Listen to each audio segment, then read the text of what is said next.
Very good morning, 8th class. How are you children? पढ़ाई start करी बच्चों वापस. I hope you have written your notes which I have sent you. History lesson, educating people. कर लिए copy में सबने. And now we have started the civics lesson. और हम पढ़ रहे हैं about our president, prime minister. ये डिटेल में which is known as union executive. Parliament हमने पहले पढ़ी थी, legislature, and this is union executive. कल हमने प्रेसिडेंट स्टार्ट किया था और देखा था लास्ट में ऑल, ये पूरी लिस्ट है आपकी, all the presidents of India कौन से ईयर से कौन से ईयर तक रहे थे. Here the list is given. Today we will start with the powers of the president. क्या क्या प्रेसिडेंट के पावर्स हैं. The President of the Republic of India enjoys vast powers. Theoretically देखा जाए ना बच्चों, तो जितने पावर्स नहीं, पावर्स इंडियन प्रेसिडेंट के पास हैं उतने किसी के पास नहीं है. He is one of the most powerful person. So let's see कौन कौन से हैं. Okay, first executive powers. The president is the head of the state. ये तो हमने समझा ही था सबसे पहले. कंट्री का हेड कौन है? The president. यहाँ state means country. So he has to make many appointments. जितने भी इंपॉर्टेंट की अपॉइंटमेंट्स है ना, की पोस्ट, जितनी भी इंपॉर्टेंट पोस्ट है उन पर अपॉइंटमेंट प्रेसिडेंट करते हैं to run the administration. He appoints the prime minister. अब आप कहोगे प्राइम मिनिस्टर तो इलेक्ट होते हैं, पर कौन बनेगा, ओथ दिलाने का काम कौन करते हैं? President. He appoints the prime minister and the council of ministers, governors of the states, lieutenant governors and chief commissioners of the union territories. ये सब हेड हैं वहाँ के, अलग अलग प्लेसेस, जितने भी स्टेट्स हैं, यूनियन टेरिटरीज हैं. Then the chief justice of India, the judges of the Supreme Court and the high courts, chairmen and members of the Union Public Service Commission, जो सारी गवर्नमेंट जॉब्स के लिए exam conduct करती है, वो institution है. The planning commission, जो India के लिए अलग अलग डेवलपमेंट प्लान्स बनाते हैं, उनके members. Finance commission etcetera.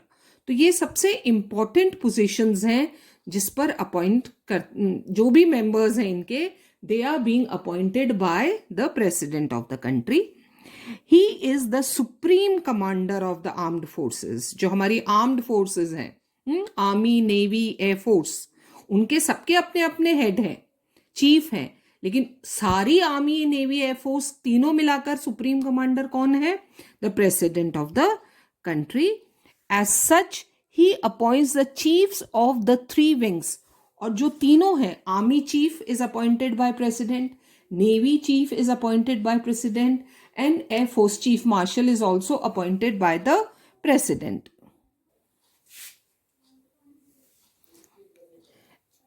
He sends and receives ambassadors to and from other countries. दूसरी कंट्रीज में जो हमारे एम्बेसडर्स, राजदूत जाते हैं, they are also being appointed by the president. वहां से जो आते हैं उन्हें भी रिसीव कौन करता है? उन्हें अपने पेपर्स किसे दिखाने पड़ते हैं? To the president. All treaties, जो हम कंट्रीज, दूसरी कंट्रीज के साथ ट्रीटीज साइन करते हैं, are signed in his name. Sign कोई भी करे, प्राइम मिनिस्टर करे, कोई मिनिस्टर करे, बट किसके नाम पर होती है? President, because he is the head of the country. All treaties are signed in his name. The president can make rules and issue orders for the smooth functioning of the government. तो एक तरह से देखा जाए तो पूरी country का administration किसके कहने पर चलता है? प्रेसिडेंट. काम सब अलग अलग करते हैं, लेकिन उन्हें ऑर्डर्स कौन देता है? सारे अपॉइंटमेंट्स कौन करता है? The president. तो ये हुए executive power, appointments. Now the legislative powers. The president of India has vast legislative powers also. बहुत सारे. क्या क्या है देखो. He can summon, summon means call, और प्रोरोग, स्थगित करना, either house of the parliament. President ही इशू करते हैं लोकसभा की मीटिंग्स कब होंगी या राज्यसभा की मीटिंग्स कब होगी और कब खत्म होगी. ये सब खत्म in the sense Lok Sabha Rajya Sabha खत्म नहीं हो रहे, उनका सेशन कॉल करना और खत्म करना, ये सब प्रेसिडेंट करते हैं. He can dissolve the Lok Sabha and order fresh elections. He can address a joint session of the parliament. ये हमने पार्लियामेंट में पढ़ा था. When newly Lok Sabha is elected, general election के बाद हाँ, या फिर जब भी न्यू सेशन स्टार्ट होता है या कभी जॉइंट सेशन होता है तो that is addressed by the president और each house one of the house separately. वो चाहे तो दोनों की जॉइंट मीटिंग बुला सकते हैं, नहीं तो अलग अलग भी दोनों हाउसेज में जा सकते हैं। He is an integral part, very important, which can not be separated. Parliament का बहुत इंपॉर्टेंट पार्ट है president. Therefore, no bill passed by both the houses of the parliament can become a law unless he signs it. Even after Lok Sabha passes a bill, Rajya Sabha passes a bill, दोनों ने bill pass कर दिया, law बनना है, जब तक president sign नहीं करेंगे वो न्यू लॉ नहीं बन सकता है ना। Any bill becomes a law only after the sign of the president.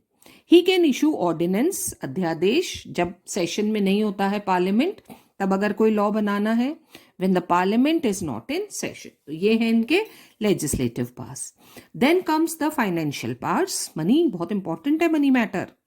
a president has been given vast financial powers also।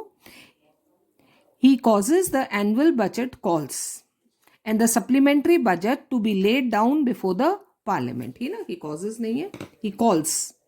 यहाँ पर the annual budget, वो कहते हैं पहले प्रेसिडेंट से यस होती है तब एनुअल बजट बनता है और फिर पार्लियामेंट में रखा जाता है।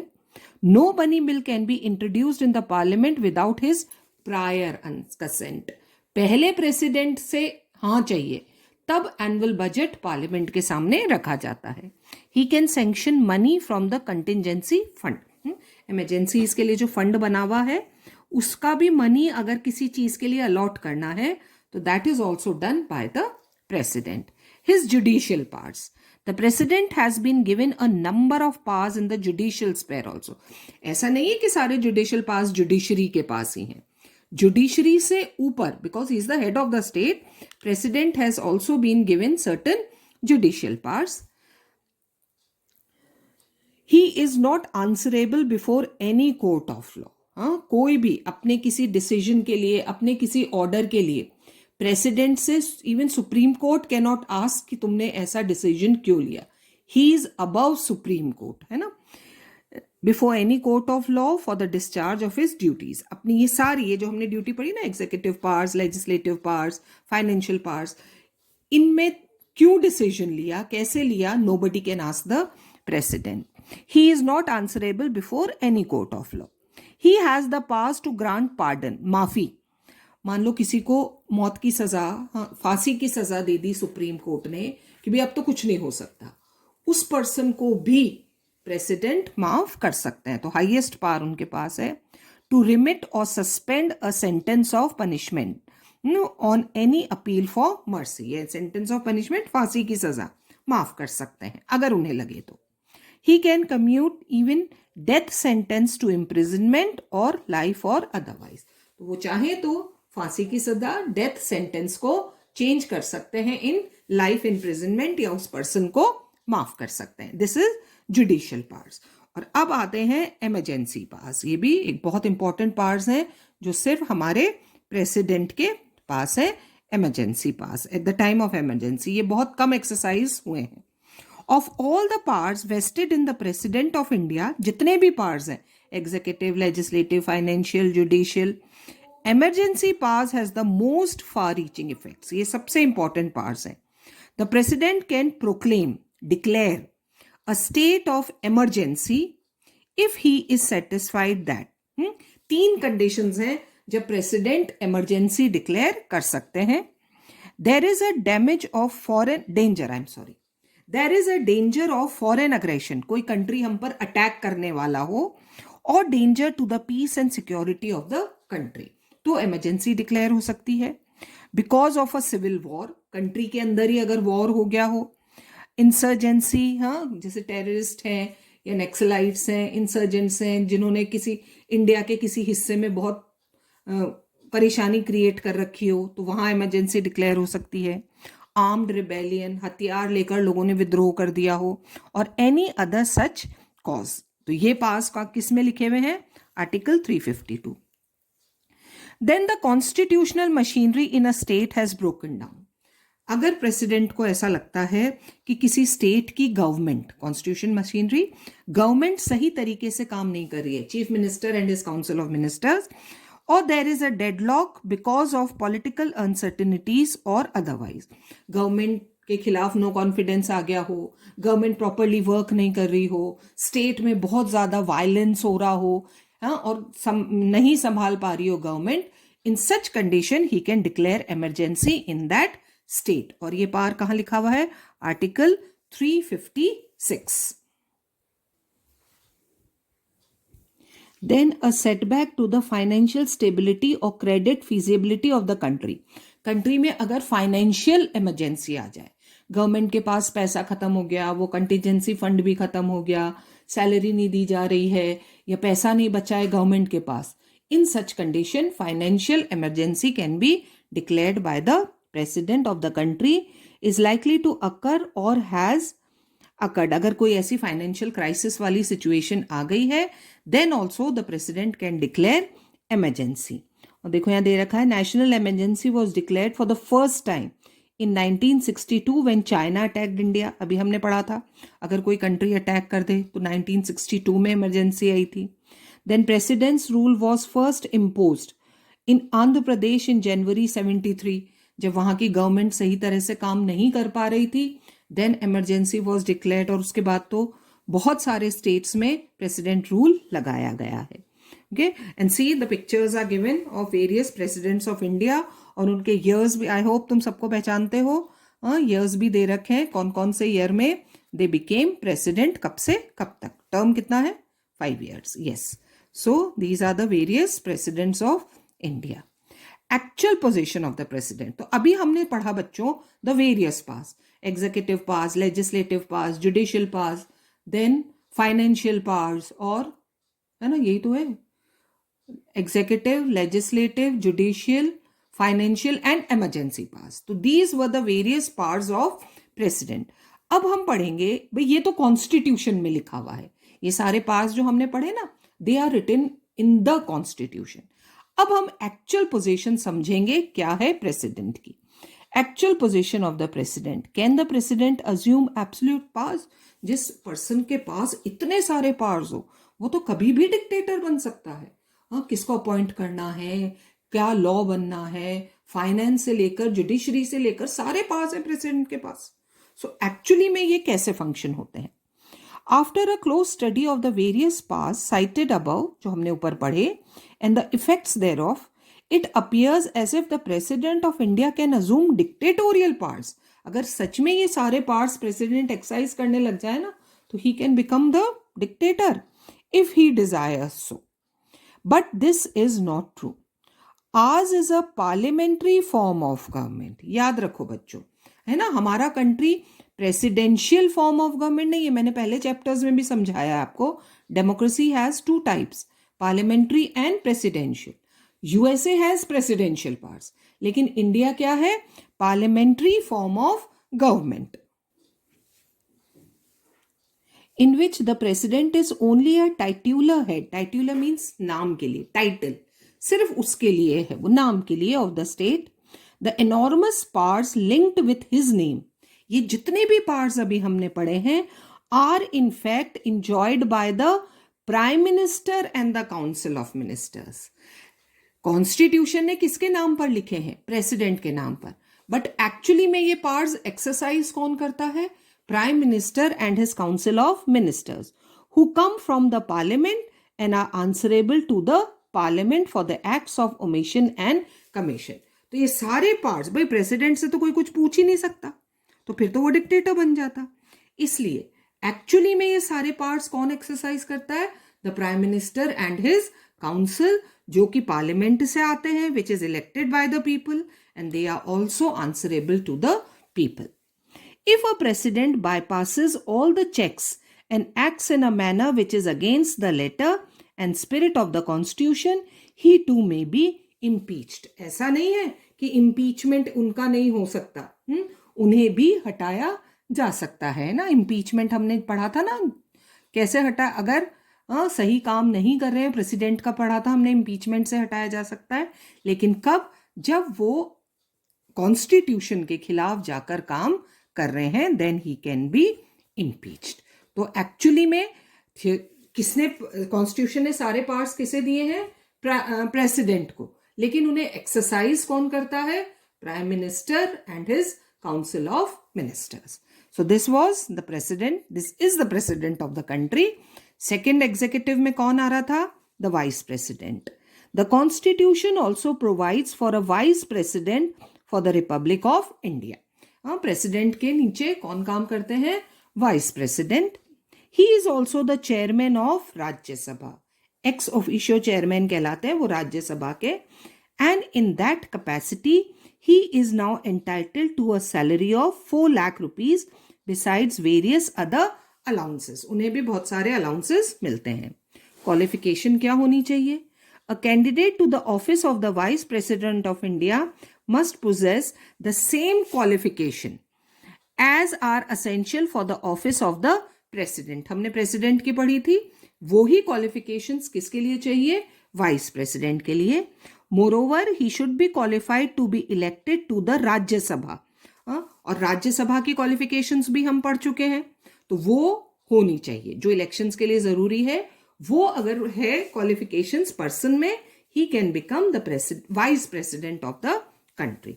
अब वाइस प्रेसिडेंट का इलेक्शन कैसे होता है? प्रेसिडेंट का तो हमने समझा था। Now let's see election of the vice president. The vice president of the Indian union is elected jointly by both the houses. President को हमारी विधानसभा भी इलेक्ट कर रही थी। डिफरेंस है, प्रेसिडेंट के इलेक्शन में एमएलएज भी वोट करते हैं, लेकिन वाइस प्रेसिडेंट के इलेक्शन में only MPs, members of Lok Sabha and Rajya Sabha. और टर्म कितना होता है? Same 5 years। No state legislatures is involve in his election, वो नहीं वोट करते। The procedure of his election consist of a वही secret ballot, proportional representation and single transferable vote. वही system है जो प्रेसिडेंट के लिए, बस फर्क क्या है? एमएलएज वोट करते हैं प्रेसिडेंट के लिए, but they don't vote for vice president. An absolute majority of the votes polled is also required for the election of the vice president। और जितने वोट डले हैं उसमें से मेजॉरिटी मिलने चाहिए, then only a person can become the vice president of the country। तो सिर्फ एमपीज इलेक्ट करते हैं वाइस प्रेसिडेंट को। अब फंक्शंस कोई बहुत ज्यादा तो नहीं है, but still vice president has certain functions. Ordinarily, the vice president has little to do with the office of the president। दोनों के काम बिल्कुल अलग अलग हैं, yet he has certain duties to perform। सबसे पहले तो he is the ex officio chairman of Rajya Sabha, Rajya Sabha के चेयरमैन है वो। Like the vice president of the USA, the vice president of the Indian Union acts as the ex officio अध्यक्ष of Rajya Sabha, not Lok Sabha, Rajya Sabha. The Rajya Sabha elects its vice chairman only। भाई chairman तो कौन है? The vice president of the country. और vice chairman Rajya Sabha members elect करते हैं। The vice president gets no salary as the vice president, whatever is paid to him, है ना। As a vice president उन्हें salary नहीं मिलती है। वो जो ये सैलरी है 4 लाख हमने ऊपर पढ़ी है अभी, है ना, 4 लाख रुपीज, ये सैलरी उन्हें क्यों मिलती है? Only in the capacity of the chairman of Rajya Sabha, because he is the chairman of Rajya Sabha, so he gets ex officio chairman of Rajya Sabha, so he gets this salary of 4 lakh rupees। Acting as the president of India, एक काम और करते हैं vice president, हमने पढ़ा था ना, जब प्रेसिडेंट की पोस्ट खाली हो जाती है इन इमरजेंसी, तो कौन एक्ट करता है as a president? Vice president. If the office of the president falls vacant due to his resignation, death, impeachment, illness or absence from the country, अगर कंट्री के बाहर गए हैं, the vice president of India, like his counterpart, like the vice president of USA, takes over as the president। But unlike the vice president of the USA, our vice president holds this office only till a new president is elected। और हमने इसी lesson में पढ़ा है कितने महीने में वापस न्यू प्रेसिडेंट इलेक्ट करना होता है? With in 6 months। This period could be 6 months at the most, maximum with in 6 months। The vice president of the USA, however, becomes the president of that country for the remaining term of the office. वहां का vice president पूरा वो term complete करेगा. अच्छा, बताया America के president कितने time के लिए इलेक्ट होते हैं? अभी हुए हैं ना new president. Can you give me the name of new president of America? Joe Biden. Okay, and he is elected for 4 years, जबकि हमारे president gets elected for 5 years. तो ये है vice president of India. Okay, and next time we'll start the prime minister and his council of ministers. Till then keep reading.